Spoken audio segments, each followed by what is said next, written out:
સીમંત નયન સંસ્કાર. સીમંત નયન સંસ્કાર એટલે શું? એક સ્ત્રીની માતા બનવાની આધ્યાત્મિક યાત્રામાં પહેલું પગથિયું. અને આ સીમંત નયન સંસ્કારમાં ઘણી બધી પરંપરાઓ જોડાયેલી છે, જેમ કે મંત્રો ઉચ્ચાર કરવા, જેમ કે અંતમાં હનુમાન ચાલીસાનું ગાન કરવું. બધી પરંપરાઓનો અલગ અલગ મહત્વ અને લાભ જણાવવામાં આવે છે. વિષ્ણુ ભગવાનને પણ યાદ કરીએ, જે બાળકનું પાલન પોષણ કરે છે.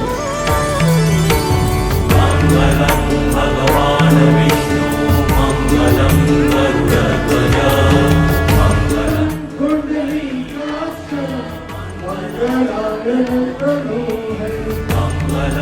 ભગવાન વિષ્ણુ મંગલમ ગરુડધ્વજ મંગલમ પુંડરીકાક્ષ મંગલાય તનોહરી. બધાની આંખો બંધ. હું જે કહું એ ખાલી કલ્પના કરવાની છે તમારે. એક નાની અમથી વાર્તા છે.